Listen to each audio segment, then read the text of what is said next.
Otep à tous, bienvenue sur la chaîne des panafricanistes par essence, par conviction et par excellence. Celle des citoyens kémites par nécessité et obligation de combat. Nous sommes une chaîne qui n'est guidée que par nos ancêtres et rien que par les ancêtres qui appartiennent à l'égrégore du monde noir. Par conséquent, nous ne croyons en aucun Dieu venu de l'étranger. Toutefois, cette vidéo n'est aucunement destinée à inciter à la haine ou à la violence, car nous menons un combat qui est d'abord et avant tout spirituel, intellectuel et démocratique. Ensuite, il est politique, géopolitique et géostratégique, contre l'impérialisme, le colonialisme, le néocolonialisme et l'endocolonat, qui sont tous qualifiés de crimes contre l'humanité. Nous menons ce combat sur la base du principe fondamental que nous avons hérité de nos ancêtres kémites, qui est celui de la Mahat, c'est-à-dire solidarité, vérité et justice. Vous êtes donc en droit de connaître la vérité et nous avons l'obligation de vous dire la vérité, rien que la vérité, afin que justice soit rendue au continent africain. Et ça, c'est notre modeste contribution dans cette noble lutte en faveur de la souveraineté, la dignité, la solidarité et l'unité africaine. C'est exactement ça que nous appelons le panafricanisme. Bien-aimés frères et sœurs, le torchon brûle entre le Togo et le Bénin. Nous savons que depuis qu'il y a eu le coup d'État au Niger, il y a eu deux positions divergentes au sein même de la CEDEAO. Il y a la CEDEAO larbiniste, celle qui s'est couchée tout de suite devant les pieds de Macron et qui a commencé à lécher ses bottes, qui est constituée par Alassane Ouattara, Macky Sall, Tinubu et Patrice Talon. Et il y a une autre CEDEAO qui est plus modérée, plus compréhensible. Une autre CEDEAO qui tire les leçons du passé. Une CEDEAO qui sait que si nous avons le terrorisme dans le Sahel, ce n'est pas à cause d'Assimi Goïta, de Tchani ou de Ibrahim Traoré. C'est plutôt à cause d'Emmanuel Macron, ses prédécesseurs, ses parents et les États-Unis d'Amérique, tous les pays de l'OTAN. Voilà les responsables de ce que nous subissons aujourd'hui dans le Sahel et dans le golfe de Guinée en matière de terrorisme. Ce n'est pas quelqu'un d'autre.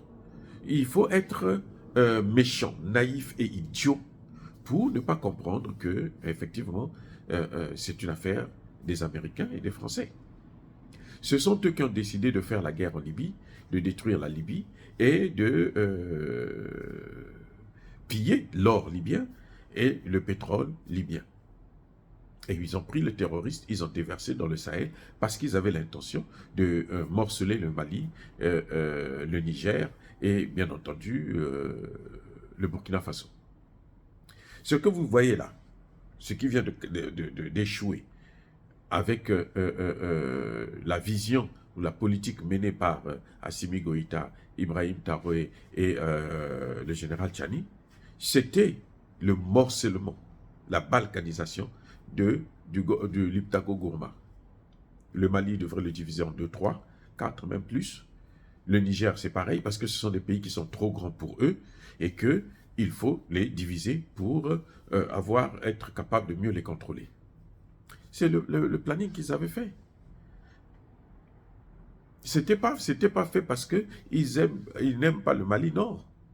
C'était pas les Maliens qu'ils voulaient tuer, c'est les Maliens qu'ils voulaient diviser.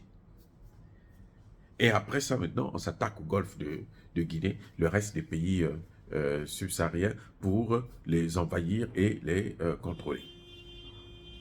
Et donc, les deux positions se sont présentées, elles ont fait leur apparition avec la crise au Niger. Mais en fait, les positions là étaient là déjà. Patrice Talon, je ne sais pas s'il voulait un troisième mandat. C'est pour ça qu'il était en train de se battre pour faire ce que Emmanuel Macron va lui demander de faire, afin que Emmanuel Macron puisse le soutenir, parce qu'il croit, il fait partie de ceux qui ont toujours cru que c'est la France qui doit gérer nos politiques, alors que ce n'est plus la France. C'est maintenant les populations qui doivent gérer les problèmes africains. Et vous avez de l'autre côté, vous avez le Togo, hein, et il y a des gens qui disent non, moi, cette position-là, je ne suis plus d'accord avec elle. Vous voyez, il y a des gens qui vont vous dire que non, et il y a des gens, c'est un dictateur. Oui, Et Adema a pris le pouvoir dans des conditions troubles. Mais oui, il faut le dire, dans des conditions troubles. C'est anticonstitutionnel.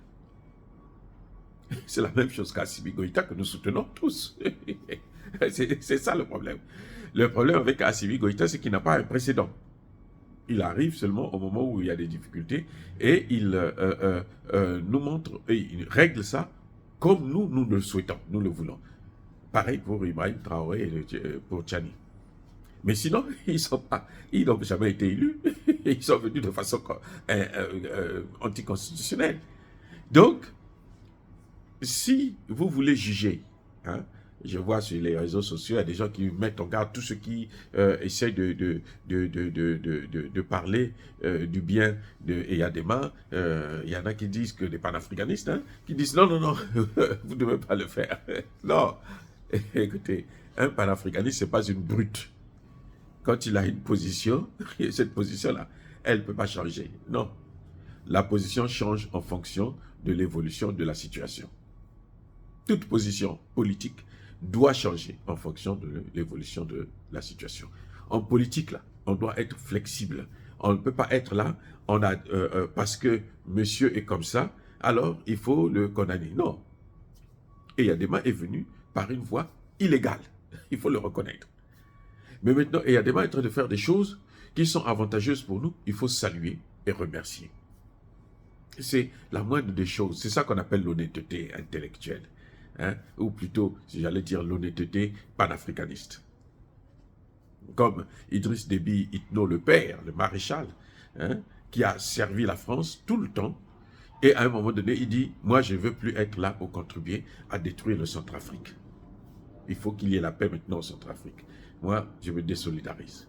Je ne veux pas aider les Français à brûler le Cameroun. Nous saluons de telles attitudes.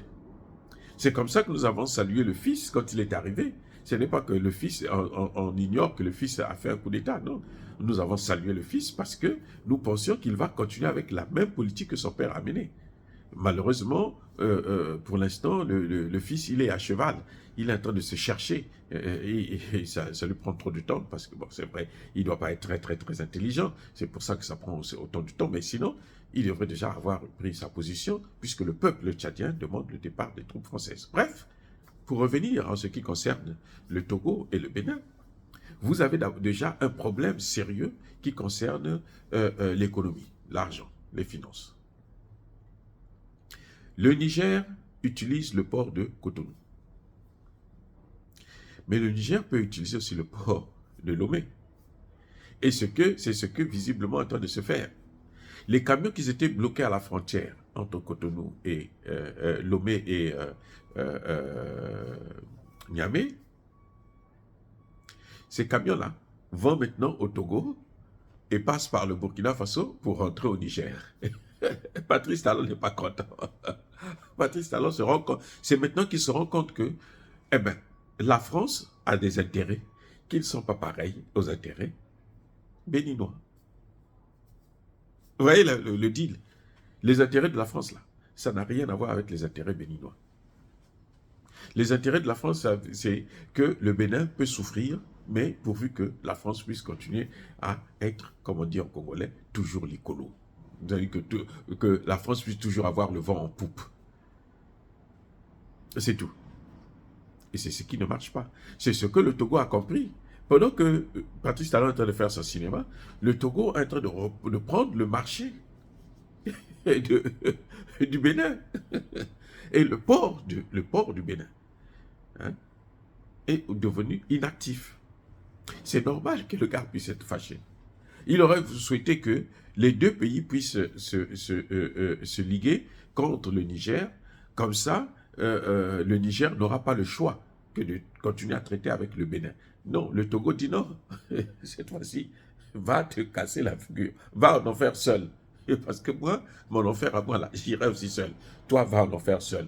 Moi, je ne veux pas aller là-bas. Cette fois-ci, je choisis le paradis. Voilà ce qui se passe. Et ce qui est encore plus grave, c'est que eh ben, l'intervention militaire qu'ils voulaient faire, là, elle a définitivement échoué. Ils sont en train de démobiliser les soldats.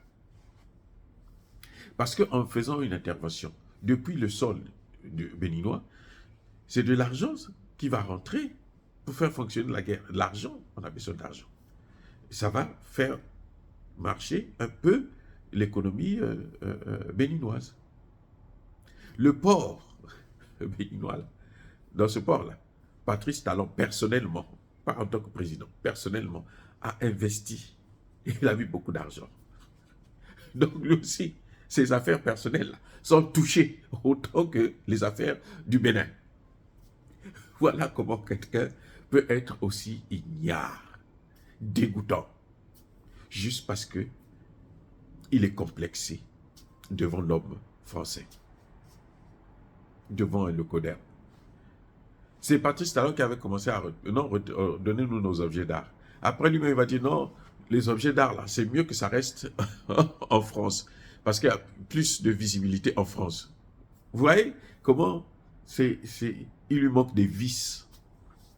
Il y a des boulons qui ont sauté dans sa tête là, il faut il faut encore les resserrer. Bref, entre le Togo et le Bénin, voilà le vrai problème. C'est un problème d'argent d'abord. Le Togo a compris, ils sont réalistes.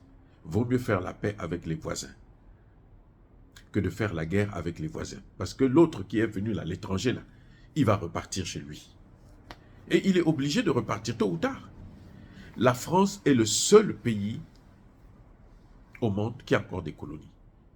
Et c'est ça qu'elle est en train de perdre. En fait, la France ne perd rien. Elle est en train de perdre seulement ses colonies.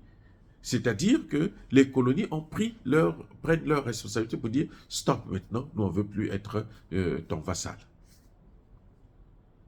C'est ça le problème de la France. Et c'est ça que le Togo a compris. Qu'au final, là, surtout que les populations soutiennent ça.